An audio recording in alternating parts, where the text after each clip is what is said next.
Hello student, welcome to Atul education. तो friend, इस video के अंदर एक बहुत ही इंपॉर्टेंट टॉपिक कवर करने वाले हैं। वो है बोर्ड एग्जाम स्टडी प्लान। यदि स्टूडेंट आप किसी भी बोर्ड्स के लिए प्रिपेयर कर रहे हो, यदि आप 10th या 12th के स्टूडेंट हो, तो ये वीडियो आपको काफ़ी ऐसे चीज़ बताने वाला हूँ इस वीडियो के अंदर, जो आप यूज करके अपने बोर्ड एग्जाम में एक अच्छे परसेंटेज, अच्छे मार्क्स स्कोर कर सकते हो। पहले आपको इसका कॉन्सेप्ट समझना पड़ेगा कि स्टडी प्लान क्यों जरूरी है। मैं इसको एक सिंपल वे में एक्सप्लेन कर देता हूं कि स्टडी प्लान आखिर जरूरत क्यों है। अभी देखोगे स्टूडेंट, तो आपको पता रहेगा कि एक सिंपल सा एग्जांपल के साथ मैं आपको समझा देता हूं। मैं खुद एक प्रोफेसर हूं और मैं क्या करता हूं, एक साथ में कितने सारे स्टूडेंट को टीच करता हूं। आपको एक एग्जांपल लेता हूं। एक मान लेते हैं क्लासरूम है। क्लासरूम के अंदर, एक क्लासरूम के अंदर 120 स्टूडेंट बैठते हैं, लेकिन 120 स्टूडेंट को पढ़ाने वाला टीचर सेम होता है सब सब्जेक्ट के।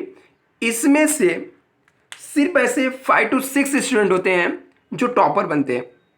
5 to 6 स्टूडेंट क्या बनते हैं? टॉपर बनते हैं,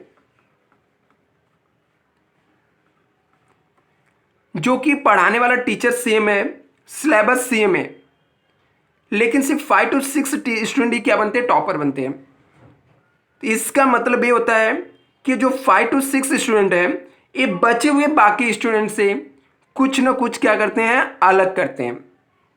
यदि सेम वे में चलोगे तो आप कभी भी टॉपर नहीं बनोगे। जो सब लोग कर रहे हैं वही आप करोगे तो टॉपर नहीं बनने वाले हो। आपको अच्छे परसेंटेज चाहिए तो लोगों से हटकर, लोगों से अलग कुछ करना पड़ेगा। उसके अंदर ये स्टडी जो रतन है, स्टूडेंट का स्टडी प्लान बहुत इंपॉर्टेंट रोल प्ले करता है। ये स्टार्टिंग से स्टूडेंट को बनाना चाहिए। कुछ स्टूडेंट क्या करते हैं, स्टडी प्लान तो बनाते हैं लेकिन एकदम लास्ट में बनाते हैं, जब गेम खत्म हो चुका हो रहता है। तो ऐसा स्टूडेंट नहीं करना आपको। आपके पास एक प्रॉपर क्या होना चाहिए? प्लान होना चाहिए। उस प्लान के अंदर क्या क्या चीजें होना चाहिए मैं आपको यहां पर बताने वाला हूं इस वीडियो के अंदर। सबसे फर्स्ट पॉइंट, आपके पास एक खुद का स्टडी टाइम टेबल होना चाहिए। ये टाइम टेबल यदि आपको अपने पेरेंट्स के कहने की वजह से बना रहे हो, मेरी कहने की वजह से बना रहे हो, तो एक बार के लिए ठीक है, लेकिन कोई बार बार आपको कहे, ऐसा आपको बिल्कुल नहीं करना है स्टूडेंट। यदि आपने अपने माइंड में सोच लिया कि कोई मुझे बोलेगा तो मैं पढ़ूंगा, कोई मुझे बोलेगा ये स्टडी प्लान बनाओ तो बनाऊंगा, टाइम टेबल कोई बोलेगा तो मैं करूंगा सर, फिर आप टॉपर बनने के लिए नहीं हो स्टूडेंट। मैं क्लियरली बता दे रहा हूं आपको। यदि आप टॉपर बनना चाहते हो तो आपके पास खुद का एक स्टडी टाइम टेबल होना चाहिए। उसको बनाकर आज के आज ही रख लो, कल पे मत पोस्टपोन करो। कल की चीजें होती नहीं है, रियलिटी है, सिर्फ कहावत नहीं है। अभी ये टाइम टेबल कैसे होता है आपका? एक आपका टाइम टेबल जो होता है प्रैक्टिकल सब्जेक्ट के होने चाहिए और एक थियरी सब्जेक्ट के लिए होना चाहिए। मतलब क्या? प्रैक्टिकल सब्जेक्ट के लिए जहां पर आपको सॉल्व करने होते, जैसे मैथ्स हो गए, यदि आप कॉमर्स के स्टूडेंट रहोगे तो अकाउंट्स हो सकते हैं आपके पास। ये ऐसे टाइम पे भी आप इसको यूज कर सकते हो जब आपके आजू बाजू में नॉइस हो रहा है, आवाज हो रहा है, फिर भी आप इसको स्टडी कर सकते हो। मतलब क्या? कॉलेज में आप हो तो भी इसके प्रैक्टिस कर सकते हो आप, या ऐसे टाइम पे जब आपको लगता है कि आपके घर में बहुत सारे आवाज होते रहता है, डिस्टर्बेंस है, तो भी प्रैक्टिकल सब्जेक्ट का टाइम ऐसे टाइम पे आप रखकर प्रैक्टिस कर सकते हो। लेकिन जो थियरी सब्जेक्ट होता है स्टूडेंट, आपको इसके लिए क्या करना है? ऐसा टाइम रखना है अपने स्टडी के अंदर कि जब आपको एकदम साइलेंट मिले, एकदम लोग सो जाए, या तो आप मॉर्निंग में, अर्ली मॉर्निंग उठकर आप लोग मॉर्निंग में 6 बजे, 5 बजे, जैसा आपके आप कर सकते हो। मॉर्निंग में 5 AM को उठ के पढ़ सकते हो तो बहुत बेस्ट है। नहीं होता तो 6 AM को उठो, लेकिन पढ़ो। आपको क्या करना है? प्रैक्टिकल और थियरी के लिए अलग अलग टाइम टेबल रेडी रखना है। कैसे टाइम टेबल बनाना है, कितने आवर्स के लिए बनाना है, इसके लिए हम लोग सेपरेट वीडियो में बात कर लेंगे। अभी और भी पॉइंट्स आपको बता देता हूं कि क्या आपको याद रखना है। आपको क्या करना है? मोस्ट इंपॉर्टेंट पोर्शन को निकालना है। मोस्ट इंपॉर्टेंट पहले पोर्शन निकालना बच्चा, फिर क्वेश्चन निकालना है। मतलब क्या, हर एक बोर्ड के अंदर ऐसा होता है स्टूडेंट कि जो 70% क्वेश्चन पूछे जाते हैं वो 30% पोर्शन के होते हैं। मतलब क्या, 30% ऐसा चैप्टर होता है जिसमें से 70% क्वेश्चन आते हैं। तो आपको क्या करना है, आपको देखना है कि यदि आपके सिलेबस में टोटल 10 चैप्टर दिया गया है तो 10 चैप्टर में से वो कौन से 3 और है जिसमें से सबसे ज्यादा क्वेश्चन पूछे जाते हैं। सबसे पहले उस पोर्शन को अलग करो। उसके बाद आपको ऐसे क्वेश्चन निकालने हैं एग्जाम में जो बार बार रिपीट होते हैं, रिपीटेड क्वेश्चन की लिस्ट बनाने हैं।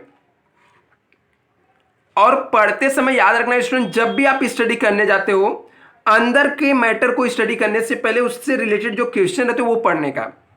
इससे आपको चीजें याद होंगी, जो आप पढ़ोगे आपको पता चलेगा कि इसके आंसर क्या बनते हैं। तो आपको क्या करना है, सबसे पहले 70% आपके जो पोर्शन है, जो क्वेश्चन पूछे जाते हैं एग्जाम में 70%, उस 30 पोर्शन से तो आप देखो वो 30% पोर्शन कौन से है और उसमें से एग्जाम में बार बार रिपीट होने वाले क्वेश्चन आपको निकालना है और उसको साइड में लिख कर रखना है।